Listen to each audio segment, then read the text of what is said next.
Today on the Family Vacationer, we welcome Ric and Mitzi Williams back for the show to talk about their family vacation to the Florida Keys. Episode 119 starts right now. Welcome to the Family Vacationer with Rob and Danny. The go-to podcast for families on the move. Welcome, friends. I'm Rob. And I'm Danny. And this is episode 119 of the Family Vacationer. We're so glad you're with us today as we talk about beautiful Key West, Florida. Now, last week, in case you missed it, we took a look at Wilmington, North Carolina, and Carolina Beach. You'll definitely want to go back and give that a listen. In fact, do us a favor and hit the subscriber button so you don't miss an episode. This week, as we mentioned, Ric and Mitzi Williams are back with us for their third visit to the Family Vacationer.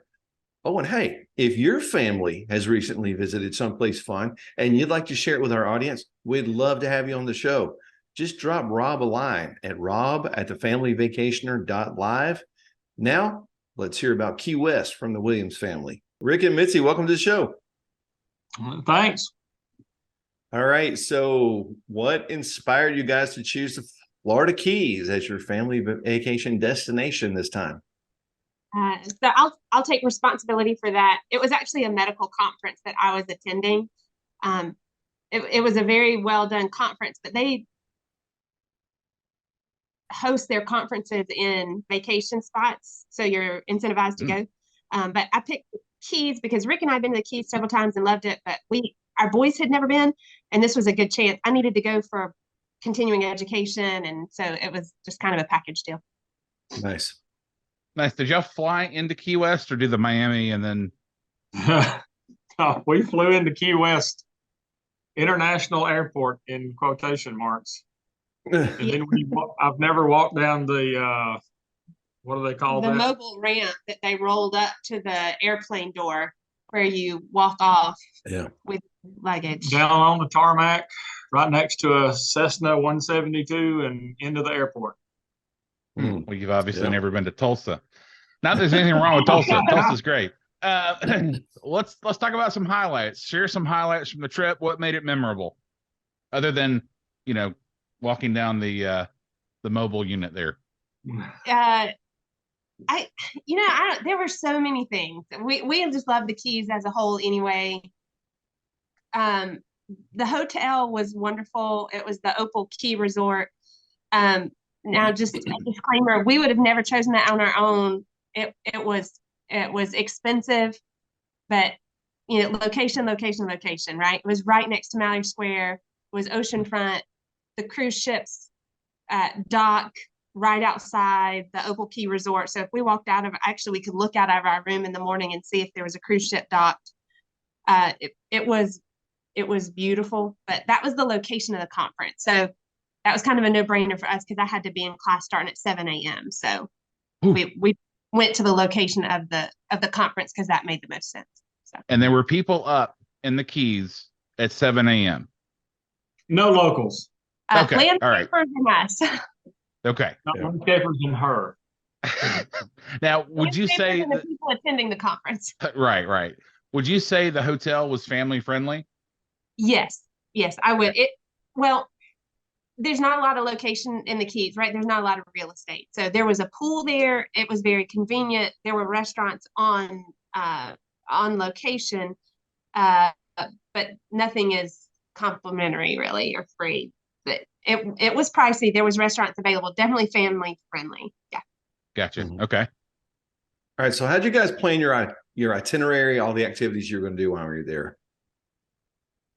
So a lot of the itinerary was forced to be planned around my classes, which is fine. I mean, that's what we were going for. But, one of the questions that Rob originally asked was, did we fly into Miami and drive down? That's really what we would have preferred to do. Mm-hmm. Okay.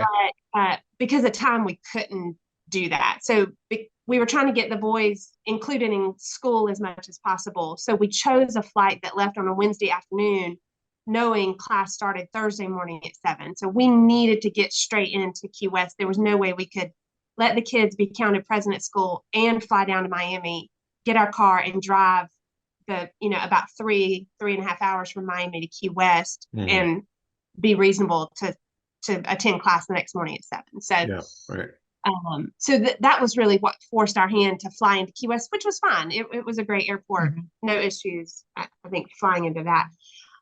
Other than that, we knew that we didn't want to stay just on the island of Key West. We knew that we wanted to explore around a little bit. So we made a point to rent a car.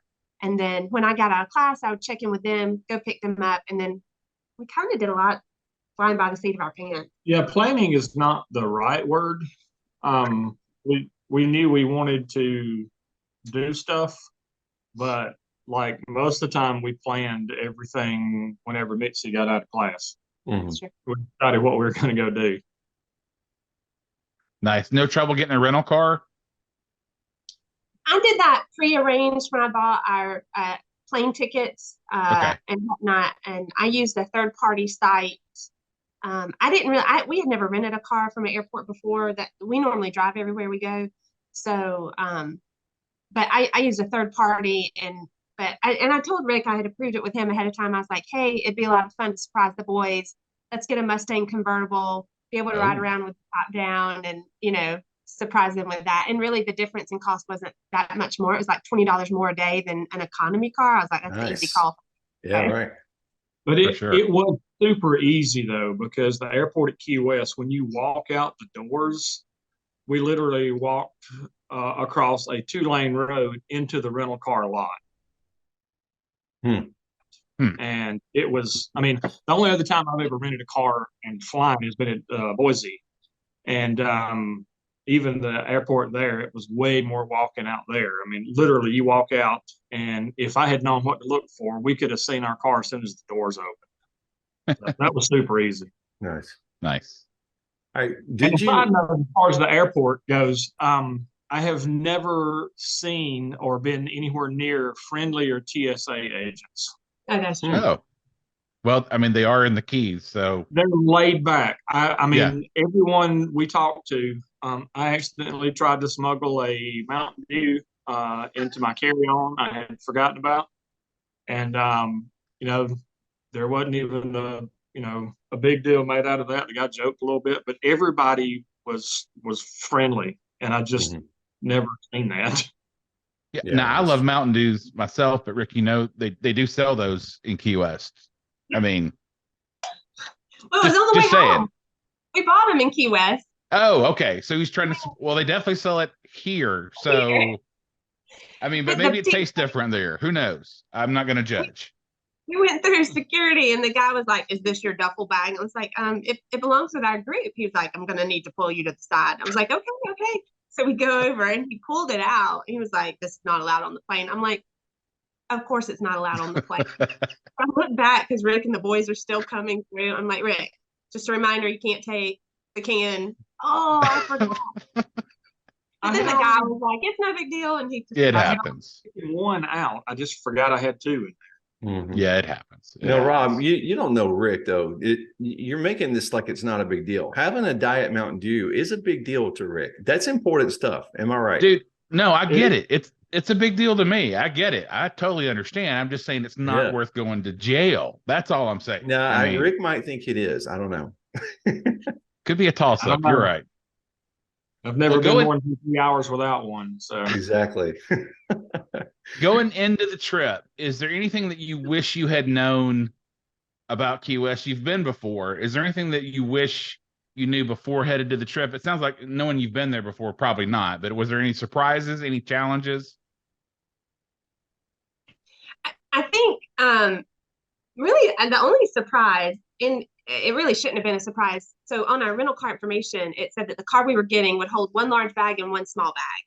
And I was like, right, it's one large bag, one small bag. Like, really, we'll be fine. Okay, it literally holds one large bag and one small bag. That's it. So leaving the airport. Almost. Yeah, almost. We were able to squeeze a duffel bag compressed onto one side of the trunk. No, it almost didn't hold the large bag. We had to push the large bag in order to get it to go in.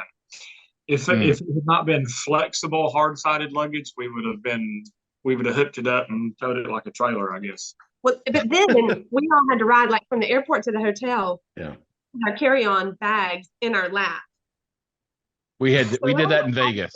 We did a convertible in Vegas, and my father had to had a big, huge suitcase in his lap all the way from I mean, it's not far from in Vegas from the airport to the resorts, but we feel that pain for sure. Yeah, I mean, if you were in Key West, you would have been able to recognize that we had just left the airport because we're riding down the street to Key West, top down, holding our luggage in our laps.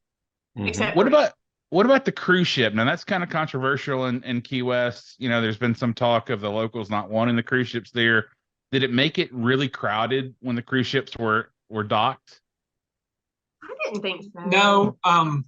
One of the things that I've noticed that's different is there's two spots there on Mallory Square where cruise ships can tie up. One of them has the passengers on the ship disembarking right through Mallory Square. That one had grass on it. It was grown up. It looked like it had not been used in a while. Okay. The other one has you disembarking way back down because you come off the cruise ship and actually go away from the square. And so there was a surge of people, but it wasn't awful. I mean, it was just, okay. I mean, there's tourists everywhere anyway, so. Right. And most of them tied up really early in the morning. We would wake up to find a cruise ship at our dock. So I think people probably were trickling off, at their own pace. There was no big rush of people dumping straight at it because they do come off the walkway at the hotel where we were. Okay. And nothing noticeable. All right. The surge I noticed was probably them getting back on the boat. Actually, that would have been in the afternoon, I guess.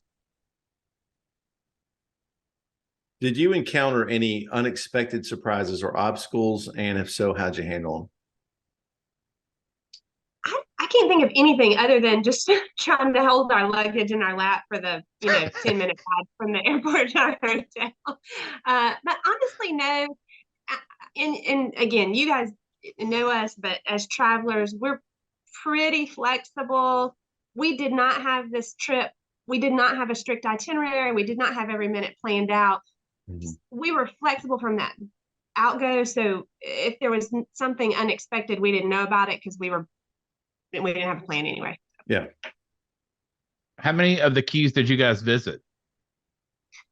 We went as far north as Marathon, technically. Okay. But just basically. So, we would leave in the afternoons to head out and explore. So one day was kind of our we're just exploring day. And so we got in the car and drove, but we didn't leave until like 1 p.m. to start that. So we wanted to make sure the boys saw 7 Mile Bridge. Okay. So we went across 7 Mile Bridge, and then we literally got to Marathon and just turned around and came back. Okay. But that day we took our time doing some other stuff, but we drove through the Key Deer Preserve, which is on, I don't remember the name of that key. Plantation Key. Plantation Key, maybe. And we do love Bahia Honda State Park. So we intended to stop there on our way back, and we did do that. We pulled in there. We walked out on the old overseas highway as far as you can go. They've got it really blocked off. You can't go very far. And then we came back down and just enjoyed the beach for a while. Okay. So speaking of your boys, I mean, the Keys for adults are great. I mean, well documented how much fun it is, right? Yeah. For the kids, what did they think? I think they loved it. They loved that we took them out of school for a couple of days, and they had all morning to lay around in the hotel with no plans and watch TV and eat Pop-Tarts. They're happy with that. But as far as I think the kids enjoyed it. Actually, one of them just walked in. We can ask his opinion. But driving them to the individual beaches to try and explore a little bit, because we also went to a beach by the Naval Air Station. We were talking about that. So there is a public beach area by one of the strips. Boca Chica Beach. Okay. It's very small, but I think it's worth a visit. And while we were there, 2 fighter jets took off from the runway and took off over our heads, flew over while we were, standing on the beach. So that was super cool. Yeah. Able to show the boys things like that. I think they were amazed by the water, the color of the water. Right. And then one day, we did take we rented a boat, and I know you guys we'll talk about highlights later, but that's probably the highlight of the trip for me. But that was pretty cool to be on a boat. We rented ourselves, just the four of us on a boat, out and about. So yeah, I think they were along for the ride. They didn't really have any expectations. They had never been, so Right. They were happy to explore and see. And then, of course, in the afternoons or in downtime and at night, we tried to always just go chill at the pool, let them, play in the pool like two kids want to do. We ate lots of high-priced ice cream. Oh, we ate a lot of ice cream. Now, did that make it taste better, or? One place, no. Yeah, It was really expensive. The location that made it taste better, I think. Okay. Yeah, for sure. Well, Danny and I have talked in the past, like eating seafood with water nearby makes that taste better. So totally makes sense. Yep. Yeah, we had a lot of ice cream watching the cruise ships set sail, which is kind of fun. I mean, they're just interesting machines to watch. So a lot of ice cream eating, watching the cruise ships go away. Did you get to taunt any cruise ship passengers that were late and running for the boat? Because that's always fun. No? We watched for them, but we didn't taunt them. They were far enough away from them from us that they wouldn't have hurt us, I think. I embarrassed my kids by waving at them. Like, as they were leaving, I waved at all the people on the balcony. My kids were like, "Mom, stop." Awesome. Next time, take a megaphone and just, "You ain't gonna make it." That'll make the trip so much more fun for your boys. For real. And get some good video of that. That'll be fantastic. Okay. We'll post it on YouTube. All right. You mentioned food. Were there any local foods or restaurants that you really liked, or, that maybe you would even recommend to people that are going there? I'm trying to think. The last night there, we ate at the Conch Shack, which is a local place that's pretty highly rated. And it is literally a shack on Duval Street. But they had lobster rolls, they had conch fritters, so just some local things, and I thought it was very good. But like Rick had a hot dog there, which I guess also was very good. So it was very good. So the Conch Shack, highly recommend on Duval Street. The hot dogs. The hot dogs, yes. Well, no, it was not a standard hot dog. Oh, okay. And I don't know really how to describe it. It was large. Okay. But yeah, it was not the cheap one there in the corner of the freezer section at the grocery store. So potentially a foot long is what you're maybe saying, right? It would have been close. Okay. But like they split it in half and fried it, and they also there's nothing healthy. But like the bun, it's a hot dog, so hot dog bun, but it was grilled with butter, and it was I would eat another one for sure. Okay. It was very good. And then the next day at the medical conference, the topic was why you don't eat hot dogs. Yeah, we had a topic on high cholesterol. It was actually well, that went well together. I'm trying to think of other places. We just ate a lot of ice cream. It feels like. Why not make it a meal? And then on our exploration day, we ate at a place called Boondocks. I don't remember what island that was on. It's not on Key West. Okay. And that would be near Plantation Key, but that may not be its address. But it was kind of a cool atmosphere. It was live music. Picture a super giant tiki hut, right? So it looked like a bamboo roof and thatch roof and stuff like that. It was really big. And then right next to it, they had like mini golf. We didn't go to that, but it's kind of a I guess a destination. And then they had like an open air market on Saturday morning. Ooh. It was really good. The food was good. It was a cool atmosphere. The guy playing guitar was good, and that was kind of neat. We ate at Hard Rock one day, not local, I guess, but it was good. Mm-hmm. I'm trying to think. I don't know why the food's not standing out. I don't know why. Fair enough. Yep. So you guys, we went with two picky kids, so we're not foodies. But you're not Good going to with look for solid Pop-Tarts. food advice from Mitzi and Rick. So. Yeah. Yeah, I mean, just you buy had Pop-Tarts, you had Pop-Tarts, ice cream, and a pool. So, I mean, really, And a really good hot dog. and a really good hot dog. So there you go. I'm going to say something though, Rob. You don't know this, but they eat evil Pop-Tarts at their house. Evil No Pop-Tarts? Yeah, no frosting. What? I know. What is the point? I don't know. Anyway. I mean, if you're going to eat a Pop-Tart, okay, that we could do a whole show on that, but we'll See, not icing exactly. in general, if you need icing, the quality of the thing that you're putting icing on must not be good. Oh, but that's just negating the beautifulness of frosting. I mean, that how could we'll talk about this later. All right. Evil. That is evil. Yeah. Yeah, that is this evil. is going to turn into a political debate here. Oh, Lord. So you guys not only were balancing relaxation and adventure, Mitzi, you were also balancing work and relaxation. So how did all that come together? Did you have enough time to see everything that you guys wanted to see? How'd that work? I think so, with the exception of, if we had our choice, I would have loved to have had time to explore all the way up north to Key West, to Key Largo. Right? I would want to drive that whole 3 hours up to Key Largo, explore all of it, and we just didn't have time for it on this trip. For sure. I think we probably will do it again with the boys when we can do that and really take our time, just exploring all the little things to see, all of this, the state parks, the nature preserves, the pretty beaches, the iconic spots,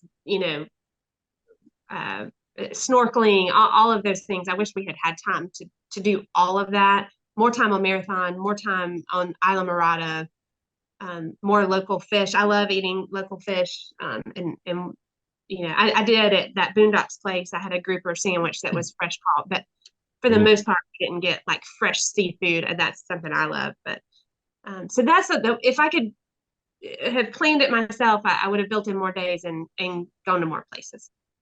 Mm-hmm. Yep. So since we're looking back, what advice would you now give to other families that are planning a trip to the Keys? So mine would be, it depends on what you like. Mm-hmm. So I went with a coworker, and her sister went with her, and she is well traveled, goes to Key West routinely, knows the place like the back of her hand. Mm-hmm. They did not rent a car, and they were happy to stay within the blocks of our hotel. Mm-hmm. Right? The tons of restaurants in downtown Key West. Duval Street is full of things. There's a live music scene. So if that's good with you, if you're a foodie and you want to explore all the local restaurants and the trendy things and the live music scene, then downtown Key West is the spot for you. Duval Street, that is the place for you to go. There's iconic bars, Sloppy Joe's, and all of those iconic places. If you're more of a beach person, there are not a lot of great white sandy beaches there, for you to, it's not your Gulf Beach. Right. It's gorgeous water, but there's rocks everywhere. Unfortunately, I know you maybe have seen it some in the news, there's a seaweed problem currently. We did encounter some of the seaweed. It had washed up. You just have to walk over it to get to the water. Right.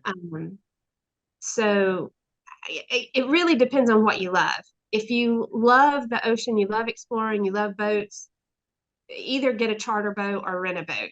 You got to get out in the water and explore it, because the wildlife is there. It's unbelievable. The sandbar, the place we rented gave us instructions on how to get to the sandbar. That's what they call it.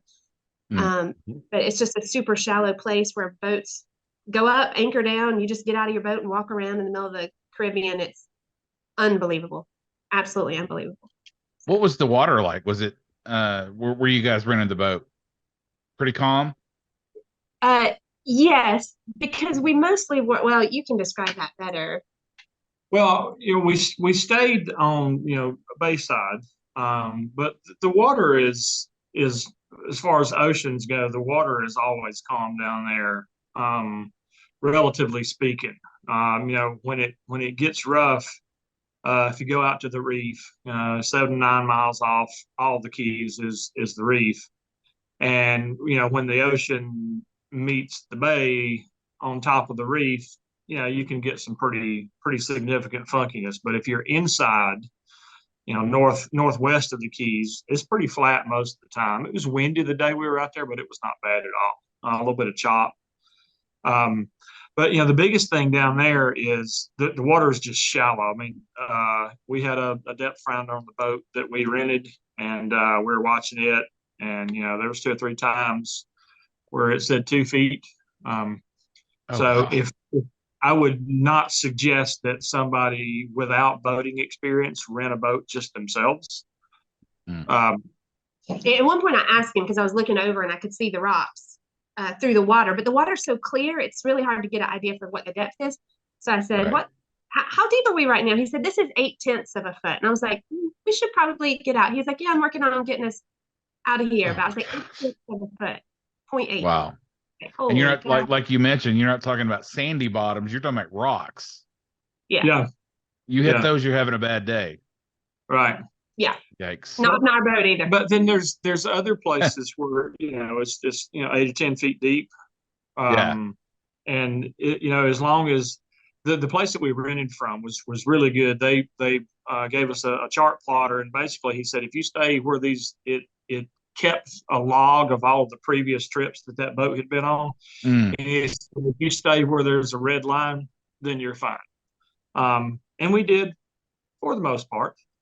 But there's a few, I don't know if shipwrecks is the right word. There's a few hulls left over from some of the past storms down there. My boys wanted to go right up and see them. So, we kind of looked at them.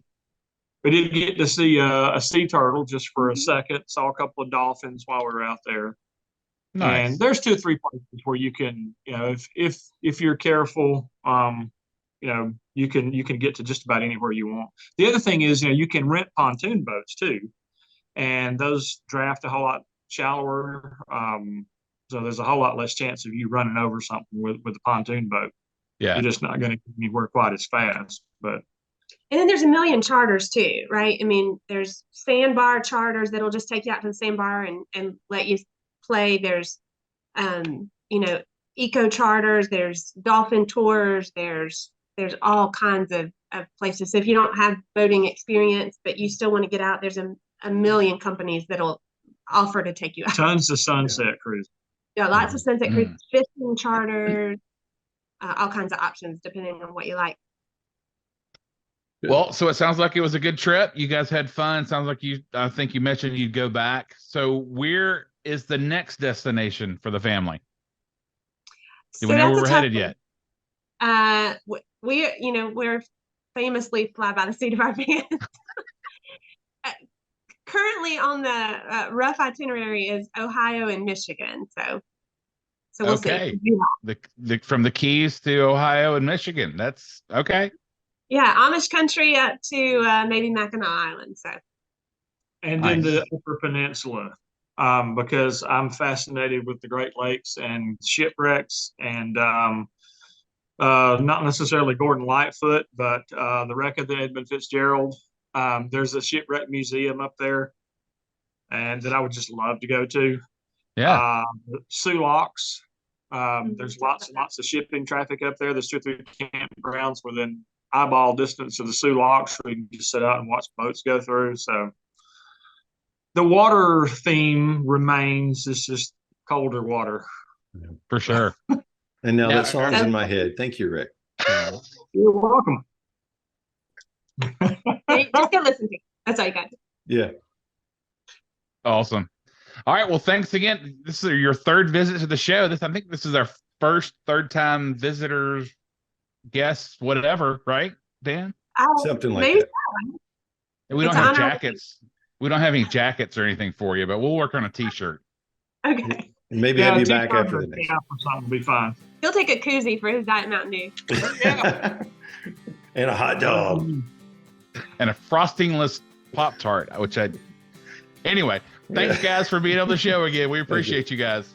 Thanks. See ya. Hey everyone, if you're ready to plan your next family vacation, call my dad. He would love to help you as a certified travel agent. He never charges a fee to help you plan your vacation. Email him at rjones@starstufftravel.com. Get started planning your vacation today. Well, that does it for this week's show. Don't forget to follow the show on Instagram and Facebook and watch the video version of the show on YouTube. Next week, we're talking about Reno, Nevada. Till next time. Thank you for listening to The Family Vacationer. Make sure and subscribe to hear more of Rob and Danny.